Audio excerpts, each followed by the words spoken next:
संताल परगना की 3 सीटों पर प्रचार का शोर बढ़ा। एनडीए और इंडी गठबंधन के नेताओं ने दिन भर बहाया पसीना। प्रत्याशियों के पास प्रचार के लिए 4 दिन शेष।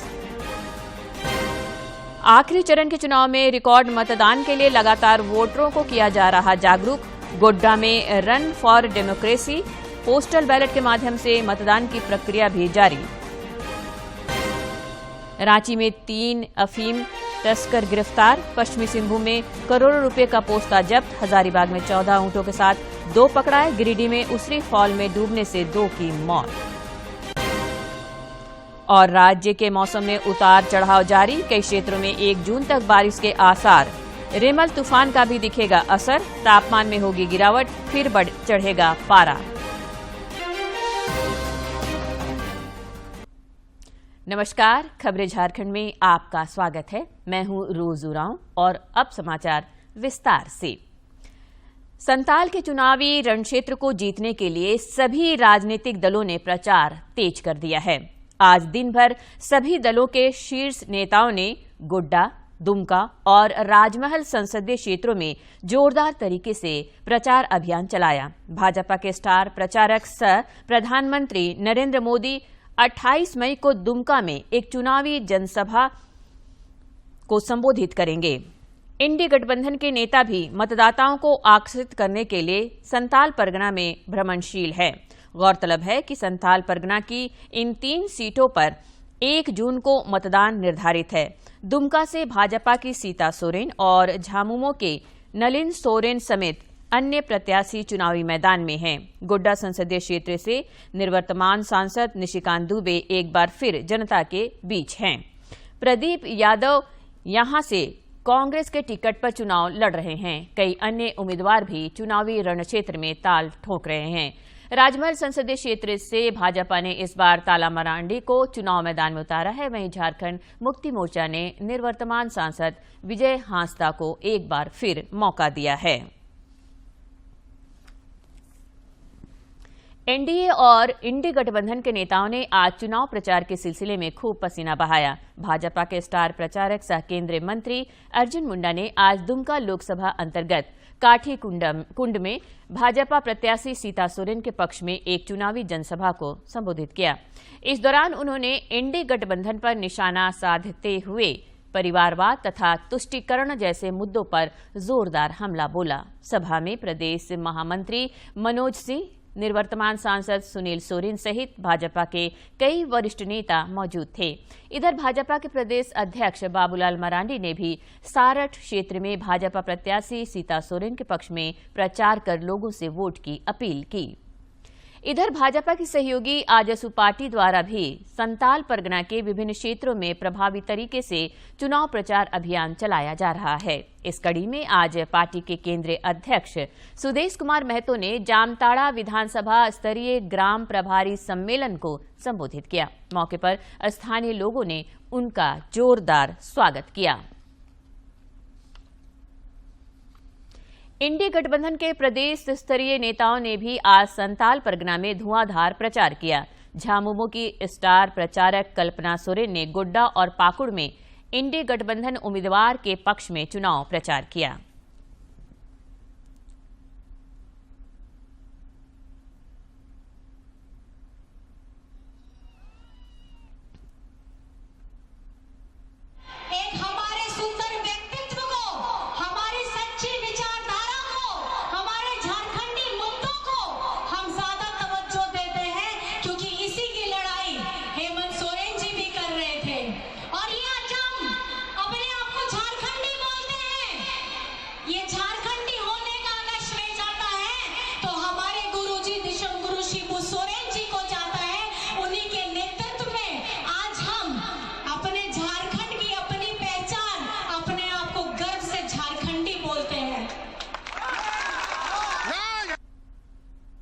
इधर झामुमो नेता सह मंत्री बसंत सोरेन भी आज लोकसभा चुनाव के सिलसिले में विभिन्न गतिविधियों में व्यस्त रहे। उन्होंने दुमका में बूथ कमेटी की बैठक में हिस्सा लिया और जीत का मंत्र दिया।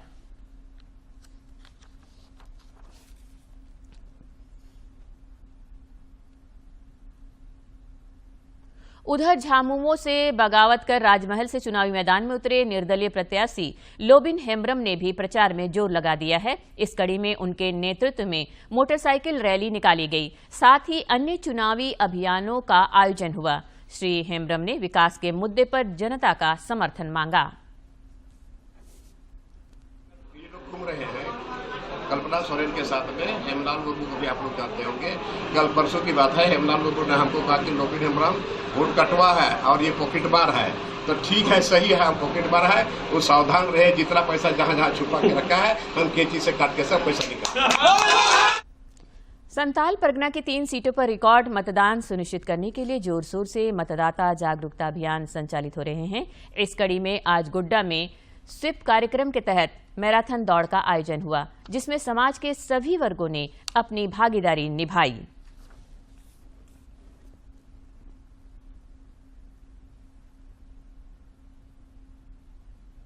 इधर साहिबगंज में स्वीप के तहत मतदाताओं को लोकसभा चुनाव में वोटिंग के लिए विभिन्न माध्यमों से लगातार प्रेरित और जागरूक किया जा रहा है। मतदाताओं मतदान करें, मतदान करें, अपने लोकतंत्र को और महान करें, अपने लोकतंत्र को और महान करें।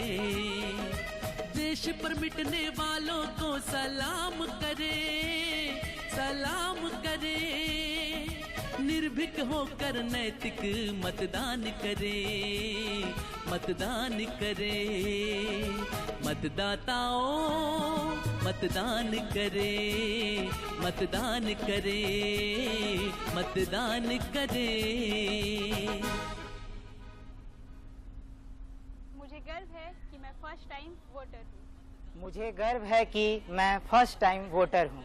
मुझे गर्व है कि मैं फर्स्ट टाइम वोटर हूँ। मुझे यह बताते हुए आप सभी को बहुत खुशी हो रही है कि मैं फर्स्ट टाइम वोटर हूँ और देश के इस महापर्व में हिस्सा लेने के लिए बहुत ही उत्साहित हूँ। वोट करें।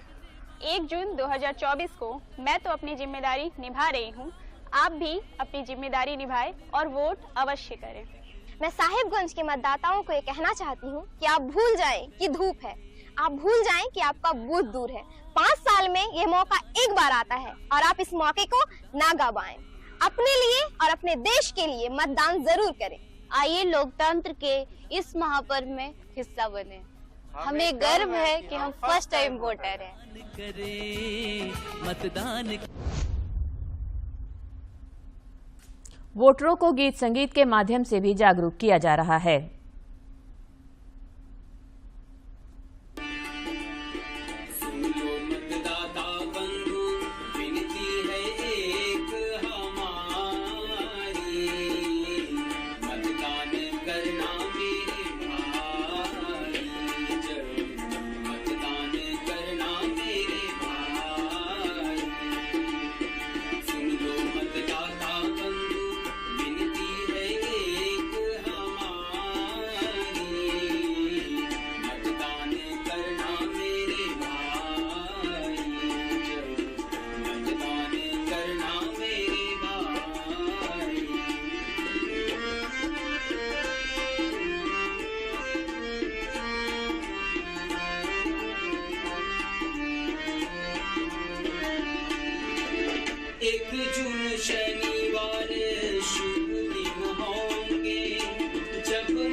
इस बीच रांची, जमशेदपुर, धनबाद और गिरिडीह संसदीय क्षेत्रों में छठे चरण का चुनाव शांतिपूर्ण संपन्न होने के बाद अधिकांश चुनाव कर्मी जहां कल लौट आए, वहीं दुर्गम इलाकों के मतदान केंद्रों से मतदान कर्मियों की आज वापसी हुई। सभी ईवीएम को कड़ी सुरक्षा व्यवस्था के बीच वज्रगृहों में रख दिया गया है। 4 जून की मतगणना के साथ ही छठे चरण के 93 प्रत्याशियों की किस्मत का फैसला होगा। इधर निर्वाचन सदन में आज राज्य के मुख्य निर्वाचन पदाधिकारी के रवि कुमार ने नियमित प्रेस वार्ता आयोजित कर लोकसभा चुनाव से जुड़ी गतिविधियों की जानकारी साझा की। फाइनल डेटा कंपाइल हो गया। अभी गिरिडीह का फाइनल वोटिंग परसेंटेज है 67.23। गिरिडीह पार्लियामेंट्री कॉन्स्टिट्यूंसी का फाइनल वोटिंग परसेंटेज है 67.23। धनबाद का फाइनल वोटिंग परसेंटेज है 62.06। धनबाद का फाइनल वोटिंग परसेंटेज 62.06। रांची का फाइनल वोटिंग परसेंटेज 65.36। रांची का फाइनल वोटिंग परसेंटेज 65.36। जमशेदपुर का फाइनल वोटिंग परसेंटेज 67.68। अभी ये डेटा देखने के समय में आपका गिरिडीह, धनबाद में महिला वोटर की संख्या ज्यादा है, 14% वोटिंग हुई थी। रांची, जमशेदपुर में थोड़ा सा कम है। इसमें साथ में हम लोग को 2019 का डेटा कंपेयर करेंगे। ये चारों पार्लियामेंट्री कॉन्स्टिट्यूंसी 2019 का परसेंटेज से थोड़ा ज्यादा ही वोटिंग हुई थी।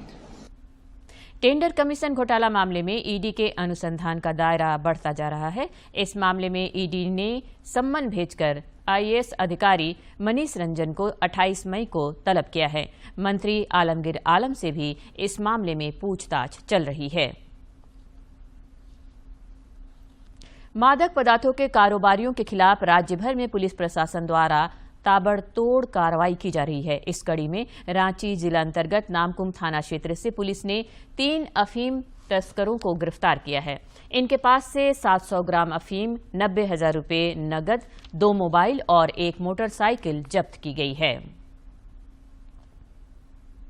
इधर नशे के कारोबारियों के खिलाफ पश्चिमी सिंहभूम में भी पुलिस को बड़ी कामयाबी मिली है। रांची चाईबासा मुख्य मार्ग बंदगांव प्रखंड के टेबो घाटी जंगल से पुलिस ने गुप्त सूचना के आधार पर एक ट्रक पर लदे करोड़ों रुपए के पोस्तादाने को जब्त किया है। इस खेप को राजस्थान ले जाया जा रहा था। गुप्त सूचना पर तस्करों के मंसूबों को नाकाम कर दिया गया। ट्रक पर लदे पोस्ते की कीमत लगभग 3 से 4 करोड़ रुपए बताई जा रही है। उधर हजारीबाग में मवेशी तस्करों के खिलाफ पुलिस ने बड़ी कार्रवाई की है। गुप्त सूचना पर पुलिस ने 2 ऊंट तस्करों को गिरफ्तार किया है। साथ ही उनके चंगुल से 14 ऊंटों को छुड़ाया गया। इन ऊंटों को बंगाल ले जाया जा रहा था। गिरिडीह जिले के मुफस्सिल थाना क्षेत्र में आज उसरी फॉल में स्नान करने के दौरान डूबकर 2 युवकों की मौत हो गई। काफी मशक्कत के बाद स्थानीय लोगों की मदद से 100 को बाहर निकाला गया।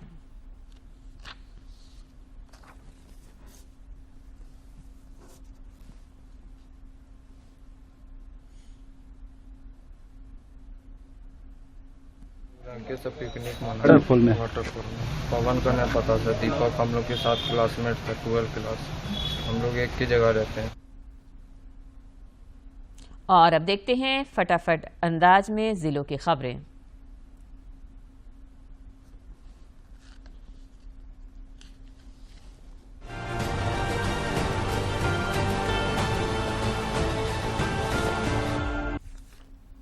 लोकसभा चुनाव को लेकर आज देवघर विकास भवन परिसर से पोस्टल बैलेट से मतदान के लिए 26 टीमों को रवाना किया गया। टीम के सदस्य पोस्टल बैलेट के लिए निबंधन करने वालों से उनके घर घर जाकर पोस्टल मतपत्र एकत्र करेंगे। इधर जिला अंतर्गत कुछ बुजुर्ग और दिव्यांग मतदाताओं ने आज अपने घर पर मतदान किया। धनबाद में सामान्य प्रेक्षक द्वारा कृषि बाजार समिति में राजनीतिक दलों के प्रतिनिधि एवं निर्दलीय उम्मीदवारों की मौजूदगी में प्रिसाइडिंग ऑफिसर डायरी की स्क्रूटनी की गई। सभी 2539 बूथ के प्रिसाइडिंग ऑफिसर डायरी की बारी बारी से स्क्रूटनी हुई। दुमका में मतदाताओं को जागरूक करने तथा मतदान प्रतिशत में वृद्धि लाने के उद्देश्य से स्वीप के तहत 7 बजे से क्रॉस कंट्री दौड़ का आयोजन किया जाएगा। यह दौड़ बालक एवं बालिका 2 कैटेगरी में आयोजित होगी। बोकारो में कल देर रात तक वज्रगृह में मतदान कर्मियों द्वारा ईवीएम, वीवीपैट और अन्य चुनाव सामग्रियों को जमा कराया गया। उपायुक्त ने रिसीविंग सेंटर का जायजा लिया तथा जरूरी दिशा निर्देश दिए। खेलो झारखंड के तहत सत्र 2024-25 में खेलों की संख्या बढ़ाई गई है। कुल 32 खेल स्पर्धाओं और बैंड प्रतियोगिता को इसमें शामिल किया गया है। 21 सितंबर से 31 अक्टूबर तक राज्य स्तरीय खेलो झारखंड प्रतियोगिता का आयोजन होगा, जिसमें 47,500 खिलाड़ी भाग लेंगे। राष्ट्रीय विधिक सेवा प्राधिकार एवं झारखंड विधिक सेवा प्राधिकार के निर्देश पर धनबाद के प्रधान जिला एवं सत्र न्यायाधीश सह जिला विधिक सेवा प्राधिकार के चेयरमैन राम शर्मा ने आज धनबाद मंडल कारा का औचक निरीक्षण किया। इस दौरान उनके साथ जिला एवं सत्र न्यायाधीश सुजीत कुमार सिंह, मुख्य न्यायिक दंडाधिकारी आरती माला, अपर मुख्य न्यायिक दंडाधिकारी राजीव त्रिपाठी और न्यायाधीश राकेश रोशन भी मौजूद थे। उन्होंने कैदियों से मुलाकात की और व्यवस्था की बेहतरी के लिए जरूरी निर्देश दिए।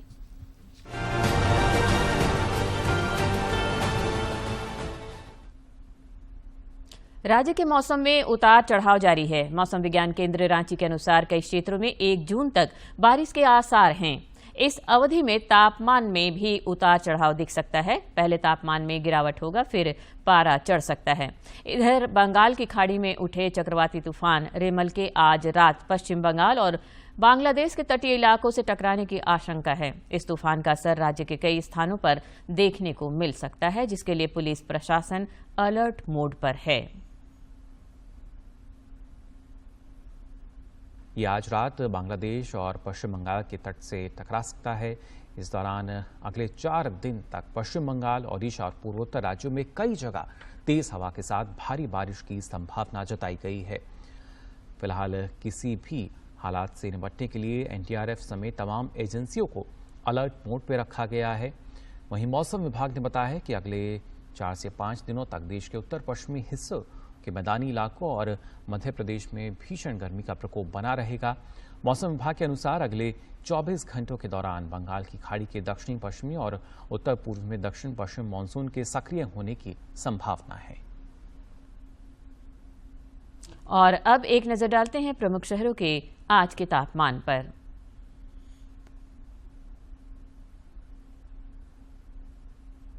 राजधानी रांची का अधिकतम तापमान 34.2 और न्यूनतम 25.5 डिग्री सेल्सियस रिकॉर्ड किया गया। जमशेदपुर का अधिकतम तापमान 35.4 और न्यूनतम 28.2 तथा डाल्टनगंज का अधिकतम तापमान 42.8 और न्यूनतम तापमान 28.8 डिग्री सेल्सियस रिकॉर्ड किया गया। डीडी किसान चैनल का आज 9वां स्थापना दिवस है। 26 मई 2015 को प्रधानमंत्री नरेंद्र मोदी ने इस चैनल का उद्घाटन किया था। दूरदर्शन ने 26 मई 2015 को कृषि के लिए एक अलग समर्पित चैनल डीडी किसान को लॉन्च किया था। प्रधानमंत्री नरेंद्र मोदी ने इस चैनल का उद्घाटन किया था, जो किसानों के समावेशी विकास को बढ़ावा देने के लिए एक नई पहल के रूप में शुरू किया गया था। चैनल का मुख्य उद्देश्य देश के किसानों को कृषि से संबंधित जानकारी प्रदान करना है, ताकि वो अपनी फसलों की बुआई, कटाई और बिक्री के संबंध में जानकारी पूर्ण निर्णय ले सके। किसानों को मौसम मंडी की कीमतों और सरकार द्वारा कृषि क्षेत्र के संबंध में शुरू की गई विभिन्न सरकारी योजनाओं के बारे में जानकारी प्रदान की जाती है। ये भारत और विदेशों में कृषि के किए गए नवीनतम शोध के बारे में भी जानकारी प्रदान करता है, ताकि किसान इससे लाभान्वित हो सके। रांची समेत देश भर के विभिन्न परीक्षा केंद्रों पर आज जेईई एडवांस की परीक्षा संपन्न हुई। यह परीक्षा 2 पालियों में आयोजित हुई। रांची में कदाचार मुक्त परीक्षा के लिए केंद्रों पर व्यापक प्रबंध देखे गए। विदेशी मुद्रा भंडार के मोर्चे पर भारत के लिए अच्छी खबर है। विदेशी मुद्रा भंडार बढ़कर 648.7 अरब डॉलर हो गया है।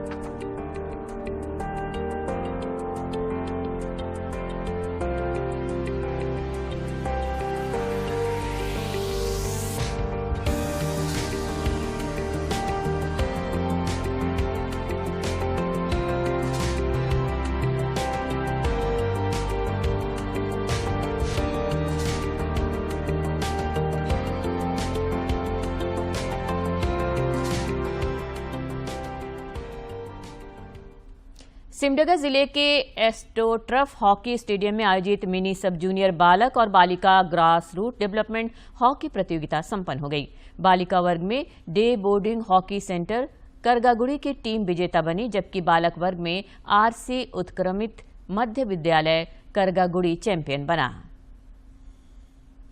सिमडेगा जिले के एस्ट्रोटर्फ हॉकी स्टेडियम में आयोजित मिनी सब जूनियर बालिका और बालक ग्रास रूट डेवलपमेंट हॉकी प्रतियोगिता में उम्दा हॉकी देखने को मिली। बालिका वर्ग में डे बोर्डिंग हॉकी सेंटर करगागुड़ी की टीम विजेता बनी, जबकि बालक वर्ग में आरसी उत्क्रमित मध्य विद्यालय करगागुड़ी चैंपियन बना। हॉकी सिमडेगा के अध्यक्ष मनोज कोनबेगी ने बताया कि प्रतियोगिता में चयनित 50 प्रतिभावान खिलाड़ियों को विशेष प्रशिक्षण दिया जाएगा। बालक बालिका ग्रास रूट हॉकी टूर्नामेंट का आयोजन कर रहा है, जिसमें सिमडेगा जिला के बालक वर्ग से 6 टीम और बालिका वर्ग से 4 टीम भाग ले रही है। उनका आपस में लीग मैच कराएंगे और उनमें से हम लोग 50-50 खिलाड़ियों को भी चयनित करेंगे, क्योंकि इस प्रतियोगिता के समापन के बाद जो 50 खिलाड़ी हम लोगों का चयनित होगा, एक हमारे रांची के प्रणामी ग्रुप के हैं, वो उनका है कि हम भी हॉकी के लिए आगे बढ़ाएंगे। उनका पिछले दिनों हमारी उनसे बातचीत हुई थी, वे मदद करने के लिए कहें, तो 50 जो बच्चे चुनेंगे हम लोग लड़के या 50 लड़के, उनको उनके सहयोग से उनको ट्रेनिंग भी हम लोग देंगे। वहीं हॉकी सिमडेगा के पदाधिकारी कमलेश्वर मांझी ने कहा कि इस तरह की पहल का जल्दी सकारात्मक असर दिखेगा। उन्होंने कहा कि इससे न केवल नन्हे खिलाड़ियों का खेल के प्रति रुझान बढ़ेगा, साथ ही उन्हें सही मार्गदर्शन भी मिल पाएगा। ये आयोजन जो है उसी के तहत किया गया है और हम समझते हैं कि इस बच्चों में काफ़ी प्रतिभा है और इनको अगर मंच देंगे तो और ये बेहतर प्रदर्शन करेंगे। इसीलिए हमारे हॉकी सिमडेगा ने ऐसा पहली बार ऐसा पहल किया है। इस प्रतियोगिता में 180 खिलाड़ियों ने अपनी प्रतिभा का जलवा बिखेरा। खिलाड़ियों ने प्रतियोगिता के आयोजन की जमकर सराहना भी की। हम लोग अच्छा से खेलेंगे, सिमडेगा जिला को आगे बढ़ेंगे।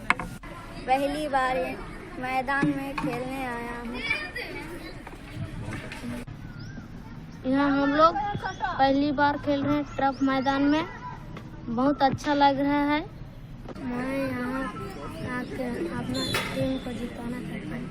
सिमडेगा और आसपास के क्षेत्रों में हॉकी के खिलाड़ियों की नई पौध तैयार हो रही है, जो आने वाले समय में राष्ट्रीय और अंतर्राष्ट्रीय फलक पर भारत की परचम को बुलंदी पर पहुंचाने में मददगार साबित होगा। सिमडेगा से मनोज कुमार सिन्हा, मनु की रिपोर्ट। आईपीएल क्रिकेट में आज खिताबी भिड़ंत होगी। चेन्नई के एमए चिदम्बरम स्टेडियम में आज सनराइजर्स हैदराबाद और कोलकाता नाइट्स राइडर्स के बीच फाइनल मैच खेला जाएगा। इंडियन प्रीमियर लीग अब अपने आखिरी पड़ाव में है। टूर्नामेंट का फाइनल मुकाबला रविवार को सनराइजर्स हैदराबाद और कोलकाता नाइट राइडर्स के बीच खेला जाएगा। श्रेयस अय्यर की कोलकाता नाइट राइडर्स की टीम पहले क्वालीफायर में सनराइजर्स हैदराबाद को हराकर फाइनल में पहुंची है। वहीं पहले क्वालीफायर में हार झेलने वाली पैट कमिंस की हैदराबाद दूसरे क्वालीफायर में राजस्थान रॉयल्स को 36 रन से हराकर फाइनल का टिकट कटाने में सफल रही।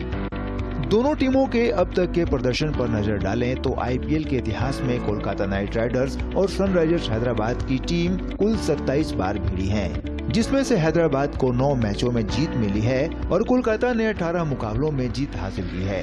आईपीएल 2024 की बात करें तो इस सीजन में दोनों टीमों के बीच खेले गए 2 मैचों में से दोनों में केकेआर को जीत हासिल हुई है। ऐसे में श्रेयस अय्यर की टीम कोलकाता का पलड़ा भारी नजर आता है। मौजूदा सीजन के लीग स्टेज पर नजर डालें तो कोलकाता नाइट राइडर्स 14 में से 9 मैच जीतकर तालिका में पहले स्थान पर रहते हुए। और अंत में मुख्य समाचार एक बार फिर।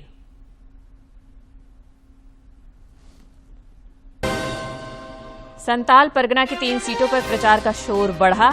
एनडीए और इंडी गठबंधन के नेताओं ने दिन भर बहाया पसीना। प्रत्याशियों के पास प्रचार के लिए 4 दिन शेष। आखिरी चरण के चुनाव में रिकॉर्ड मतदान के लिए लगातार वोटरों को किया जा रहा जागरूक।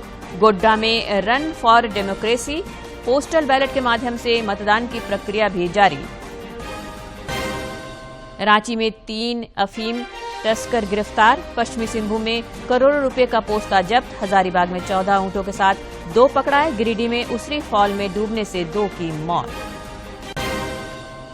और राज्य के मौसम में उतार चढ़ाव जारी। कई क्षेत्रों में 1 जून तक बारिश के आसार। रेमल तूफान का भी दिखेगा असर। तापमान में होगी गिरावट, फिर चढ़ेगा पारा।